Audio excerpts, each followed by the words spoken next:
ఒక చిన్న మాట చెప్పుకుందాం. సాధారణ పరిస్థితుల్లో రోజు ఎన్నో కణాలు పుడుతూ కొన్ని కణాలు చనిపోతూ ఉంటాయి. పుట్టేవి ఎక్కువ, చనిపోయేవి తక్కువగా ఉన్నంతకాలం మనిషి నిరంతరం ఎదుగుతూ పెద్దవాడవుతాడు. ఒక వయసుకొచ్చాక పుట్టే కణాల కంటే చనిపోయే కణాల సంఖ్య రోజురోజుకు పెరుగుతూ ఉంటుంది.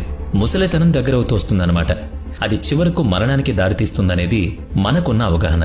ఆ లెక్కన ముసలితనాన్ని వాయిదా వేస్తున్న ఈ తాబేళ్ల వంటి జీవుల్లో శరీర కణాల విఘటన జరుగుతున్న వేగం మందగిస్తోందా, జీవచర్యలు నశించడం తగ్గిపోతుందా అనే కోణంలో పరిశోధనలు కొనసాగాయి. తాబేళ్ల వీపున ఉండే గట్టి పెంకు వాటికి కవచంలా పనికొస్తుంది. ఇతర జంతువులు వాటిని అటాక్ చేయకుండా ప్రకృతి సహజ రక్షణ లభించింది. అదే సమయంలో పరిసరాల ప్రభావానికి లోను కాకుండానూ ఉండడంతో వాటి మనుగడ హెచ్చించింది.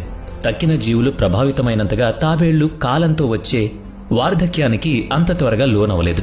ఇటువంటి ఆలస్య వార్ధక్యం శీతల రక్త జంతువుల్లో ఎక్కువగానే కనిపిస్తుందనేది శాస్త్రవేత్తల భావనకు గెలాపగోస్ టార్టాయిస్ ఒక తిరుగులేని ఉదాహరణగా నిలిచింది.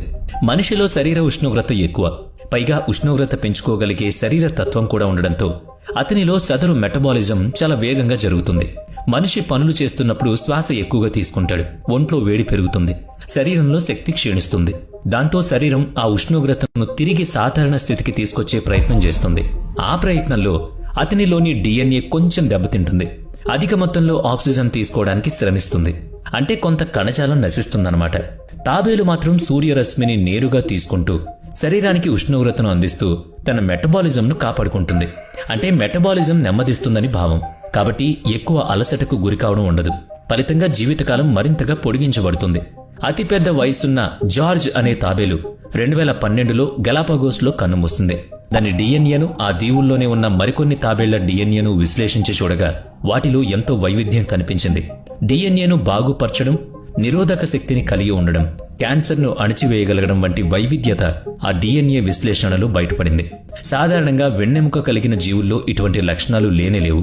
ఇంగ్లాండ్లోని ఏల్ విశ్వవిద్యాలయం, స్పెయిన్లోని ఓవైడో విశ్వవిద్యాలయాల ఉమ్మడి పరిశోధన ఇది.